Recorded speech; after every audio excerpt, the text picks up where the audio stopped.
Hello, everybody. Welcome to the Ron Paul Liberty Report. With us today is Daniel McAdams, our co-host. Daniel, good to see you. How are you, Dr. Paul? Doing quite well, Good. We got tons of stuff. We Stuff. We want the country to keep doing better. Yeah. And I say, summarize that to saying we want more freedom. Yes, The country will get better when individuals are acting more responsibly. Yes. But we have a couple items here that means that maybe people are a little bit annoyed. We're a lot annoyed, people, but the approach that we're looking for, or at least the identification for frustration among the people, will be when more than two people stand on the corner holding a sign. Yeah. And then a lot more people showing up to the resistance movement. But I want to start with some specifics about how some companies and workers are rebelling against these mandates. Yeah. And, it just blows my mind to think about how can they do this with pretending they still have a brain. Yeah. And it's so harmful, and there's a whole list of these today. It doesn't take much to take even a glance just at Drudge, and we're going to talk specifically about what's going on with Boeing and Mercedes working rebellion, Swells over vax mandate. But look at how long the list is. New York City begging for volunteers for their fire department. Yeah. But it's crazy. It's suicide. That would be really very efficient, So, but it never seems to wake up. Well, maybe so. Maybe even today we may see a boost in the awakening. Yeah. Maybe people, if people in Northern Virginia wake up and lean in the direction of a little bit of sanity, that should give us all a boost. It should. L.A. sheriff warns about mass exodus. They leave. It's the uncertainty that's bad too. They punish people. You do this, or we're going to do this to you. But even those who are vaccinated and working and going back and forth and trying to live with it, they're not very solid. Yeah. They're nervous about this, especially if they're working for a company that is really capitulating and doing exactly what the government tells them to do. So they're looking for other jobs, and that's why we continue to see this shift in the workforce. Here's another one. They don't have enough guards for the prisons. Yeah. Well, didn't they in San Francisco or someplace? The liberals just released them. Yeah, let them go. We don't have enough. We don't have enough guards, and you've learned your lesson, haven't you? Yeah. Be good. So, and the whole list goes on and on. Of the things that are nutty, and then it really explains why there's a resistance building. It seems, well, of course, to us, the resistance should be bigger and sooner. Yeah. And but I think it made me think that when you see the crowds out there and they're saying the right things and arguing for the right things, even though they might not have a total understanding about what's going on, it still is encouraging to know that the spirit is still there.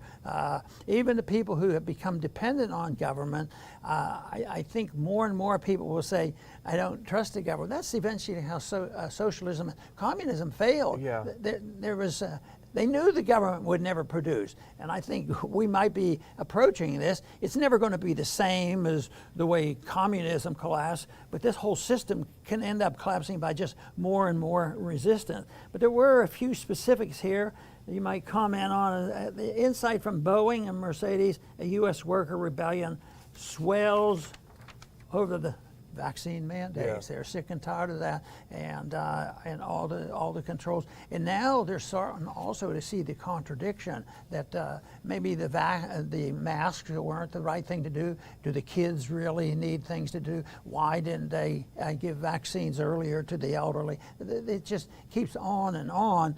So anyway, this is an article that points it out that the people are frustrated and they don't like it, and they're searching out for the answer. Yeah, our inspiration for today's show was a glance that we took in the morning just at Drudge, and Drudge ain't what it used to be, sadly enough. But let's put up that first clip, because this is, if you look at the juxtaposition of these articles, it says a lot. And you mentioned from Boeing to Mercedes, the worker rebellion, New York begs for firefighters, LA sheriff warns of mass exodus, prisons face staff shortages, Marines will be booted, et cetera, et cetera. And a good news story, which we'll talk about later, is the judge suspends the deadline for Chicago cops. They're panicked because people are just saying no. And let's look at the next one, because this is the rebellion. I think that next clip. This is the article we're talking about, and this is Reuters, because the mainstream, Dr. Paul, can no longer ignore what's happening. You talk about a company I'd never heard of, Textron Incorporated, and Spirit Aerosystems, Wichita, Kansas. Nearly half of their 10,000 employees are remaining unvaccinated, risking their jobs in defiance of the federal mandate. And he says, quote, this is Cornell Adams, the head of their union, he says, quote, we're going to lose a lot of employees over this. And so it makes you think, if Textron, which again I haven't heard of, I'm sure it's an important company, but there've got to be thousands of companies like this across the country. And if you're in a position now where we know what the economy, what the shape is, massive shortage of workers, the economy's teetering, are they going to really risk, and it doesn't take that many, a few million people walking off? But we may not know all the details of these companies, but each one of them suggested to me that they probably do business with the government. Yeah, that's the other side. And this is the whole thing. And it's that pressure they put, and we've talked about this many times, on how individuals, whether they're nurses or doctors even, who are employed now, unfortunately, by corporations rather than by patients, doctor-patient relationship. So they put the pressure on them. You sign up and do this or you're gone. And they'll, even if it's a doctor practice for 25 years and his patients love him, they'll fire him. They'll throw him off the staff, and then it makes it very difficult for him to come up with another job or another decision to make. But I want to read just a really short sentence here about this issue of the pressure they put on these companies, because it's very real. This says this is from the article on Mercedes. From Reuters. Reuters. The clock is ticking for companies that want to continue gaining federal contracts under an executive order by Democratic President Joe Biden, which requires all contractor employees to be fully vaccinated by COVID by December 8th. So there's always a deadline, and every once in a while, when it's such a disaster, they might get a judge, we'll give you another week to obey, this sort of thing. But this is a big deal, and I think it's much bigger than a lot of people realize, because they've come to accept the idea that, well, how can we run things? How can we have fighter jets if we don't have Boeing and all this stuff? But then when we become dependent on a government, and then when you want to have, and these are social things that they're dealing with too, and then the business people succumb to the pressure of the cultural Marxists and how they got so much power over the system, where they can threaten business people. And of course, this transition has been going on for a long time, because as I've looked into this, I find so many cases where some of these executives of large corporations are dedicated cultural Marxists, even though they're still, like a George Soros. He's dedicated for something we don't believe in, yet he still knows how to make billions of dollars. So it's a rotten system, and the people suffer, and the conclusion is approaching, and I think that's what we're looking at today. Greatly frustrated over what's happening. Well, I think that's why they've been so desperate to shut down the alternative or the independent media, is because the word is getting out, and now the mainstream media, I think, feels the pressure to get some of these stories out. But a lot of American workers are asking, why? You're forcing me to take this medical treatment that I don't want at present. I may want it later. Why are you forcing me? Because you've already told me it doesn't prevent me from getting infected. It doesn't prevent me from transmitting the virus to someone else. There aren't any real studies showing that it reduces the severity of the disease. That's just a slogan that they're saying, and a lot of them are saying, I already had it, especially a lot of firefighters and people that have been exposed to people. Said, I already had it, so why are you forcing me to do this? And that's what the crisis is. But this is from the same article, and you talk about Textron. Boeing is looking at losing maybe 7,000 employees. Raytheon, they said, we will lose several thousand employees. FedEx says it's impossible by the deadline to get our people vaccinated. Mercedes USA says less than half of our workers are vaccinated and really won't make it in time. So we're all these companies, which I think are only, as we say, representative, maybe the tip of the iceberg in America.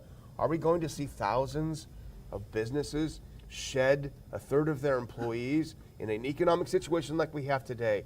You know, the Dems love pushing people around. All politicians love pushing people around. But what they love more than anything is power. And if they tank this economy over this, then they're going to lose that power. So I think something's going to have to give. In a sense, the justification comes so often because it seems so absurd. And we say, how can they do this? What are they thinking? But I may overemphasize it, but I've been impressed with the arguments that, you know, there is a philosophic faction that wants to change the whole system. And those are Marxists, the modern day cultural Marxists. And they believe what the original Marxists believed, and that is you have to start from scratch. You can't get in here and modify these people. That's why you have to crash the economy. So this fits into the scenario. They're doing a lot to crash the economy, and then when the chaos comes, but the contest is already very evident because there's a limit to what the people are going to put up with, and they're just not going to have people laid off from work, and all of a sudden the Marxists will take over totally, even though they have more power than I ever dreamed they were. But I'm going to go to the next article. Can I just throw a couple of clips before we go over, if you don't mind? And I just want to look at some of these clips because I took the time to clip them. But let's look at this next one. This is from the Daily Mail, and this is about New York. What's interesting about this one is if you drill down a little bit here, first of all, they're begging for volunteers, as you said. A total of 26 New York firehouses have been forced to close after the firefighters have refused to get vaccinated by de Blasio's deadline. Imagine if you live in one of those places, Dr. Paul, and your house catches on fire. This is a serious issue. And let's look at the next one. This is LA County. This guy is a hero, by the way, Alex Villanueva. He's a sheriff of LA County. He's the one that said he's not going to enforce this. He's warning about a mass exodus in his department. What's going to happen when violent crime is on the rise, they say, and all the cops quit. And let's look at the next one now. This is a semi-good news story, Dr. Paul. This is from AP. Judge suspends deadline for Chicago cops to get vaccinated. Too many of them just said no, there's no way they're going to make the deadline. They're facing a huge chunk of their police being fired. And so a judge stepped in and said, you guys need to get back to the table, talk this thing over, think this thing over. So I think the message is that, you know, hold the line. It doesn't take that many. And they say, well, 80% of our people are vaccinated. Well, that 20% are important people. It doesn't take that many people. And I don't know, maybe I'm just being optimistic, which I'm not usually, but it feels a little bit, Dr. Paul, like the tide is turning a little bit. Yeah. A little bit. So anyway. Okay, go. You had another one there? No, that's all. That's a good one. I want to move into something else that we talk about all the time. Yeah. And our friend, Dr. Bhattacharya has written, and that was in Newsweek. He's gotten some coverage here. Of course, some people would like to put him in jail for, because he's not saying the truth. All of a sudden, they're truth tellers, and they analyze, and they can punish people who don't follow truth as they see it. But the article is "How Fauci Fooled America." I think maybe they just tricked America. Maybe they lied to America. And how did they get so many people dependent on this stuff? But anyway, Fauci was really depended on. They went directly to him, Republicans and Democrats. He's been around a long time. I still don't understand why a politician in Washington would say, well, we know he has his shortcomings, but he's still the smartest man in the world. Yeah. He's the most experienced, and he should be the most highly paid person in the United States that works for the government, including the presidents. Isn't that crazy? You know, and you don't hear anybody hardly. We have a few friends that will say fire Fauci. But no, he's thriving. But this is an enlightening article because he makes some very strong points. It's worth reading and studying it. But I saw a few things. The one thing is he skips the science, really. Things like masks. He's talked about masks a few times. Well. Lied about them too. Yeah. So, you know, and now this article points out there's not been any real studies, you know, to analyze masks. Yeah. In a little bit I read about it, there's no indication that they have done anything, you know, to stop it. But there has been some reports that they're not worth much as far as protection against it. You know, the other thing is this contract. This article points this out. The contact tracing sounds good. We got to follow them. I mean, they're spreading the disease. But their point is, it's the type of disease to narrow in on a disease like, you know, super bad cold. Is not. You can't. People don't set out. Well, there's a cold going around the community. We have to avoid the people who have had a cold, or where are they on that, and this sort of thing. It becomes nonsense. But he says that this is the type of thing that tracing doesn't do any good. But he didn't disbelieve in tracing. Because he said, you know, in some infectious disease, you know, like the STDs, you know, following how's this disease being spread, you know, very, very important. But they don't really ask those questions. They just use it as an excuse for control. So control is their goal, and it's really control of education. You know, this whole obsession and their ability to cancel out the definition of what science is. Oh, that's not scientific. Of course, I think a few people had predicted that they destroy language if they really want to get control, and that's what they've done. They just change it, and people say, you know, I've had people call me or talk to me, and we were just in a casual conversation. I know, Ron, what you're saying, but we got to go with the science. Yeah. Go with the science. Frustrated. Well, I think there are two important things about this article. The first of all is that it is in a mainstream publication. Newsweek is definitely a mainstream publication. And the second is that the authors are no slackers, right? We know Martin Koldorf, PhD, is an epidemiologist, biostatistician, and professor of medicine at Harvard Medical School. My guess is he probably knows a little bit about science. Jay Bhattacharya, MD, PhD, professor of health policy at Stanford University School of Medicine. These are serious guys who must be taken seriously. And thankfully, we have another doctor that we know, and that's Thomas Massey, or certainly another scientist. Let's put up that next clip. He retweeted this article yesterday with some important quotes from it. If we can put that next one up. Thomas Massey, How Fauci Fooled America. And here's a quote from the article. Dr. Fauci got major epidemiology and public health questions wrong. Reality and scientific studies have now caught up with him. And I think that's the most devastating blow. More than did you fund some bats or kill some puppies. Yeah, that makes the headlines, and that's pretty bad. However, when you see the fact that his main claim to fame, which is that remember what he said, if you criticize me, you criticize the science. Now, with this article, they're saying that he was wrong on the fundamental claim to fame, which is that he is the science. You know, if there's a couple more generalities that they were pointing out in this article, and we've heard of these, but you know, this article was attacking it directly.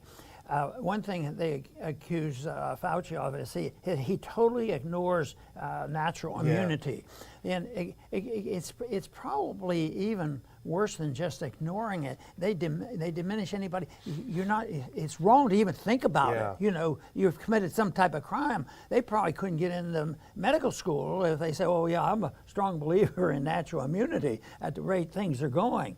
And the other thing is they accused him of not having any understanding of how to treat the children. Yeah. You know, that he's obsessed with these vaccinations of the children, and yet the statistics and the reports that are there, the science of that is the children really have done pretty good. You know, they have survived quite well, and they also accuse him of really not understanding, especially early on, about how to treat the elderly. Yeah. You know, they just, you know, just the whole this thing of tracing and putting them in and you know, putting them in and under quarantine.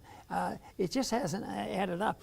And they said that the principle there that they're violating is that medicine should be multidimensional. It shouldn't be and I would say the example of the opposite is living and hearing incessantly, almost 24 hours a day, about one thing, COVID. Yeah. Be scared, and depend on the government, and don't ever take a medication that was not approved by the FDA. We have much better drugs there. They cost a little bit more, but we want you to take FDA-approved medication. But none of these medications that they've used maybe for 50 or 60 years and proven to be beneficial. No, don't do this. So in a way, there's been ignoring the things that they should have been taken care of, at the same time promoting, the information that is wrong, and then the establishment are able to turn around that anybody who disagrees are the anti-scientists. The people who shout the loudest usually are the ones who are the worst at it. They shout about the people here that talk about immunity or natural immunity. They're the ones who are the most ignorant about it, but that's of course not the case. Well, here's a good line from their article. We've known about natural immunity from disease since at least the Athenian plague in 430 BC, right? So this is nothing new. But they claim on COVID, well, we don't know how long natural immunity lasts. That could still be a question. But we do know how long immunity, whatever it is, from the shot lasts, which is probably less than 6 months now, because they're already talking about a booster shot and even a fourth shot. So we do know that the so-called immunity, which isn't immunity because they say the shot doesn't prevent transmission, it's very short-lived. But the other thing is, as you point out, the taking of drugs that have been proven to be effective against things. They say you can't take ivermectin because there have been no studies on whether it's effective. But at the same time, remember Dr. Rubin on this FDA panel has said, we've got to start putting these shots in these kids to find out if they work or not. So in that case, it's okay that it hasn't been proven, but with other things that have a long track record, don't you dare do them. So I think people are hearing them talk out of both sides of their mouths, and they're getting sick and tired of it. So this is a great article. People should look for it. It's easy to find. It's on Newsweek. I think it's devastating. This is good that we're seeing these in the more mainstream magazines and all. And I think it's shifting slightly on the major medias. Certainly there's hints to it, because eventually, if they're living in the real world, and they could end up, which would be deserved, is loss of all their credibility. Yeah. But it doesn't faze Fauci. He's always credible, and every once in a while he changes positions, and fibs, and does things that contradicts it. Once in a while he'd get by without wearing his mask, and a few things like that. So it's crazy, but I think we're making progress in spite of it all. Yeah. Well, you've got a few miscellaneous things you want to bring up, stuff that you were reading this morning. Nothing major, but things that annoyed me a little bit. Yeah, get it off your chest. It's good therapy. So, this and Hedge has been, very helpful. I see one here from Lou Rockwell's site. So the articles are out there, and we worry. A lot of people who present libertarian ideas worry about whether we get canceled or not. But anyway, they're still there, and hopefully it'll continue. Or I hope we have people who are a lot smarter than I am on technology come up with the alternative that they can't close down. Here's from Zero Hell. Brits who post, quote, false information, end quote, about vaccines could be jailed for 2 years. Does that mean people who claim they work? That's it. That's false. If you're that means you're defying the conventional wisdom of the cultural Marxists who own this country.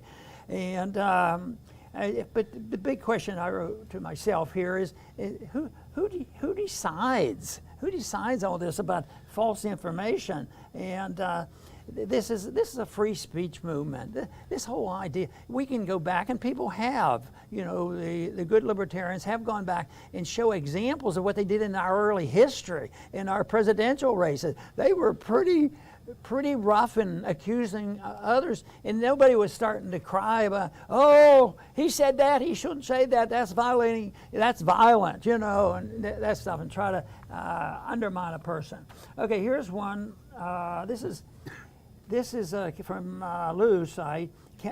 Canada's war on conscientious doctors revs up. So the Canadians have not been real good on this issue. But I think what's going on here, and I've mentioned this a lot too, is one thing is and obviously in the most radical communist countries didn't have private doctors. I mean, if you were in the black market, you could take care of somebody who belonged to the government. Yeah. But the rest of them, you could be in double. You could lose not only your job, your life too. But it is something they. I think one of their goals is to destroy, you know, the doctor-patient relationship, and they're doing a pretty good job on it. We have corporate medicine. Corporatism is alive and well, and it mixes in with the pharmaceutical industry. So big medicine is probably 90% of the doctors are fully employed, you know, and salaried by a corporation. And then if you look at the drugs, no, you can't use this one. You do. I called for somebody the other day for ivermectin. And I've used an insurance company for years. They generally, you know, were no problem. Oh, well, we can't prescribe that. What do you mean? You know, gave them an earful, which didn't help very much. That's insane. So, okay, let's see. I have one or two more here. Authorities and this is from Zero Hedge. Authorities barricade Swiss. Here's sort of funny. Swiss. Why are the Swiss doing this? Where's your gold standard? Yeah. You know? Authorities barricade Swiss restaurant for violating vaccine passport requirement. So they got into the restaurant, but once they got in, they found out they were violating this. So we're going to lock you up. Jeez. And people still think they live in a free country. Yeah. Except more people better start waking up and saying, this is not freedom. And if we tolerate that, we're contributing to it. And it's such a shame on making the decision on exactly where you draw your line. But drawing the line is an individual thing. Yeah. You know, it can be different. This is the last little item I have here. CNN, this is a little bit funny. CNN host inadvertently exposes COVID crisis theater. And this is in quotes for the leader of CNN. We took off our mask just for the photo. And, you know, and we had another one yesterday that somebody else did that, and you had some pictures of that. You know, and it doesn't bother them. You know, I think one thing in raising children, children are smart enough. I was taught that children are very smart in sensing inconsistencies between mother and dad. Yeah. You know? Oh, yeah. So they're pretty good at that. So this whole thing about bad examples, what I'm saying. This bad example, you know, you would take it off, and then they get caught, and they think that nobody should care, but hopefully there's somebody keeping a note about that. Yeah, well, we have a picture actually. It's Jake Tapper from CNN. Let's put that up. Because this says everything. This is the hypocrisy of the elites.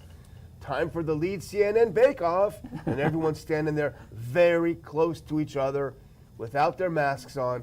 And then obviously Tapper he starts seeing what's going on and starts getting a little bit nervous about the reaction. And he says, for anyone concerned, we took off our masks just for the photo. But generally, we wear masks all around the office. Also, we're vaccinated. Well, the point is, if you have a brain, which obviously CNN doesn't, if you need to have a mask to prevent against the transmission of a disease, i.e. if the masks do work, then you should never take them off. Because that moment, all of a sudden, Rona's going to kind of quiet down for a little bit because we're taking a nice photo. And then when you put it back on, it gets aggressive again.